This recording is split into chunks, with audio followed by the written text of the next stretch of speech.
విజయవంతంగా కంప్లీట్ చేసుకుంటున్న member of పార్లమెంట్గా మేము ప్రమాణ స్వీకారం చేసి దగ్గర 2వ సంవత్సరం కంప్లీట్ అవుతుంది. మేమేం ప్రామిస్ చేసాము, మేమేం డెవలప్మెంట్ వర్క్స్లో ఎట్లా పార్టిసిపేట్ చేస్తాం అనేది మీ అందరికీ తెలియదు. మీ ద్వారా మా కాన్స్టిట్యున్సీకి తెలియజేద్దాం ఉద్దేశంతో ఈరోజు మనం కలుస్తున్నాం. యాజ్ ఎంపీ వచ్చిన తర్వాత నేషనల్ ఇంపార్టెన్స్ ఉన్న రైల్వేస్లో ఎంతో కాలంగా పెండింగ్ ఉన్న డబ్లింగ్ లైన్ పాకాల నుంచి కాట్పాడే వరకు దాన్ని ఆనరబుల్ సీఎం గారి తోడ్పాటుతో సపోర్ట్ కొట్టి రైల్వే మినిస్టర్ గారిని రిక్వెస్ట్ చేసి దాని శాంక్షన్ తెప్పించుకోగలరా. డిపిఆర్ స్టేజ్లో ఉంది. ల్యాండ్ ఎక్విజిషన్ డిపిఆర్ రెండు కూడా సైమల్టేనియస్గా జరుగుతున్నాయి. Electrical DPR, civil DPR plus land acquisition తొందరలోనే అవి ఉన్నాయి. అలాగే చిత్తూరులో రైల్వే షెడ్ ఒకటి శాంక్షన్ అయింది. అది కూడా డిపిఆర్ స్టేజ్లో ఉంది. దానివల్ల వచ్చిన అడ్వాంటేజ్ ఏంటంటే మనకి మెడ్రాస్ పోర్ట్లో స్టోరేజ్ స్పేస్ తక్కువ ఉండడం వల్ల డంప్ చేసి అక్కడ నుంచి డిస్ట్రిబ్యూట్ ఆల్ ఓవర్ ఇండియాలో డిస్ట్రిబ్యూట్ చేయడం కష్టం అవుతుంటే దగ్గరగా ఉన్న చిత్తూరులో ఆ షెడ్ పెట్టుకుంది. అక్కడ నుంచి స్టోర్ చేయలేని రోడ్స్ని చిత్తూరు షెడ్కి తీసుకొచ్చి అక్కడ నుంచి ఆల్ ఓవర్ ఇండియాకి డిస్ట్రిబ్యూట్ చేసే ప్రపోజల్ ఉంది. దానికోసం నేను రైల్వే షెడ్ అక్కడ తీసుకోవడం అది కూడా ఇప్పుడు డిపిఆర్ స్టేజ్లో ఉంది. అలాగే విద్యకు సంబంధించి కేంద్రీయ విద్యాలయ సెంటర్స్ మనకి చాలా కాలం నుంచి చిత్తూరు డిస్ట్రిక్ట్లో దాని గురించి డిమాండ్ ఉంది. అయితే ఎందుకోగానే అది ముందుకెళ్ళలేదు. మేము ఒక కేంద్రీయ విద్యాలయ కమిషనరేట్లో తర్వాత మినిస్టర్ ఆఫ్ ఎడ్యుకేషన్ పర్సూ చేసి తర్వాత మా డిస్ట్రిక్ట్ కలెక్టర్ గారి ప్రపోజల్ తోటి అది శాంక్షన్ తీసుకొని వచ్చాం. అది April 1, 2006 నుంచి అక్కడ స్టార్ట్ అవుతుంది. దానికి సంబంధించిన వర్క్ కూడా స్టార్ట్ అవుతుంది. మనకి మొత్తం 14 all over India start sanction అయితే 3 చిత్తూరు డిస్ట్రిక్ట్కి వచ్చింది. కుప్పంకి, చిత్తూరుకి, మదనపల్లి. చిత్తూరులో అయితే సంవత్సరం స్టార్ట్. అట్లాగే ప్రథమంగా అక్కడ వచ్చిన దగ్గర నుంచి కూడా గ్రామీణ రోడ్డు బాగా దృష్టి పెట్టి దగ్గర 70-75% గ్రామీణ రోడ్డు కాన్స్టిట్యున్సీలో కంప్లీట్ చేయడం జరిగింది. దానిలో ఎంపీ లాట్ ఫండ్స్ కానీ, నరేగా ఫండ్స్ కానీ, తర్వాత 15th ఫైనాన్స్ ఫండ్స్ కానీ అన్నీ వినియోగించి గ్రామాల్లో ఎవరైతే ఇబ్బంది పడుతున్నారో పర్టికులర్గా వెనకబడ్డ వర్గాల్లో ఎక్కడైతే రోడ్లు లేవు ఆ గ్రామీణ రోడ్లన్నీ కూడా ముందుగా వేయడం జరిగింది. అలాగే ఇరిగేషన్ ఫెసిలిటీస్ కూడా ఎక్కడెక్కడైతే డ్రింకింగ్ వాటర్ ప్రాబ్లం ఉందో అక్కడ దృష్టి పెట్టడం జరిగింది. అలాగే వ్యవసాయానికి సంబంధించిన నీటి సౌకర్యం కూడా దృష్టి పెట్టడం జరిగింది. అలాగే సోషల్ వెల్ఫేర్ హాస్టల్స్, గురుకుల విద్యాలయాల్లో ఎక్కడైతే ఇన్ఫ్రాస్ట్రక్చర్ లేని చోట మనకున్న కొద్దిపాటి ఫండ్స్ సోర్స్ తోటి వాటన్నిటిని రిపేర్ చేయడం, వాళ్ళకి పర్టికులర్గా గర్ల్స్ ఉన్న హాస్టల్స్లో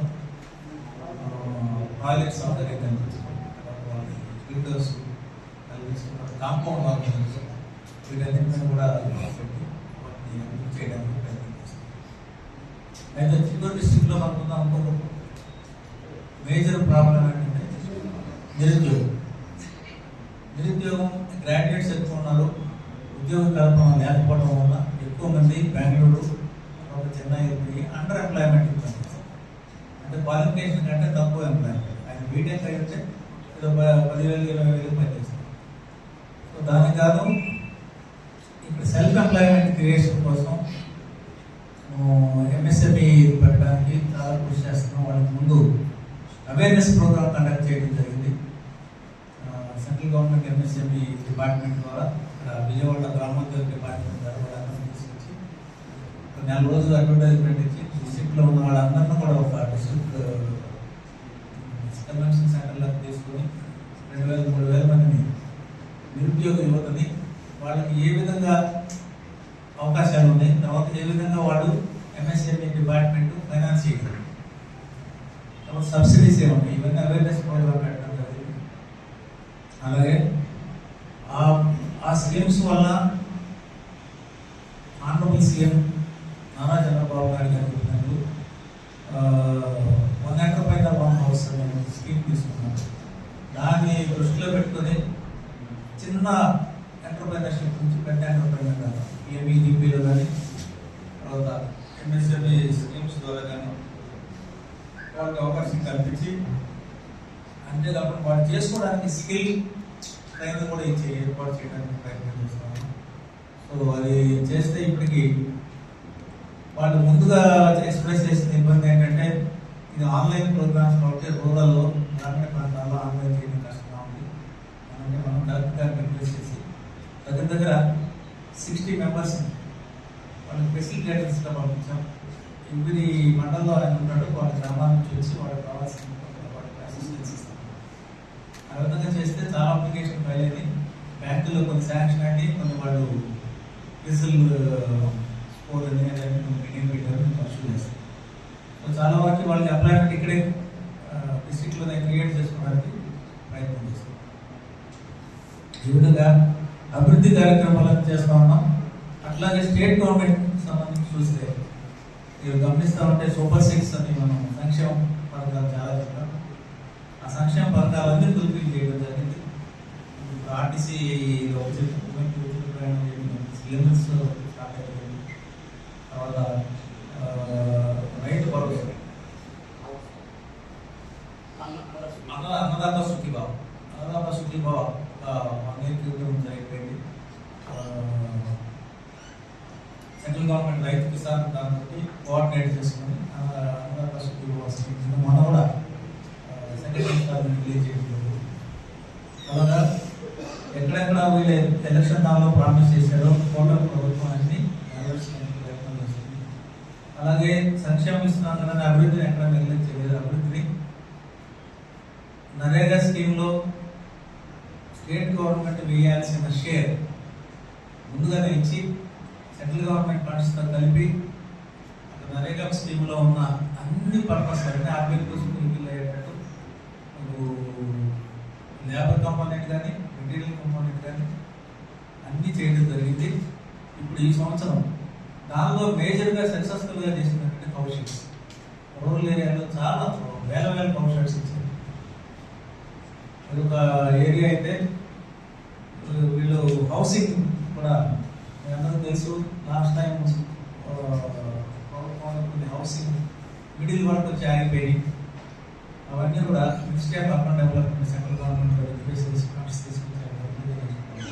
ఇప్పుడు కొత్తగా కూడా అలాట్మెంట్ చేస్తున్నాం. దానిలో మేము డిస్ట్రిక్ట్ వాళ్ళని అంతా రిక్వెస్ట్ చేయడం, డిస్ట్రిక్ట్ అథారిటీస్ని హౌస్ సైడ్ ఉన్న వాళ్ళకి ఇల్లు ఇస్తారు కాబట్టి ముందు హౌస్ సైడ్స్ అలాట్మెంట్ చూడండి.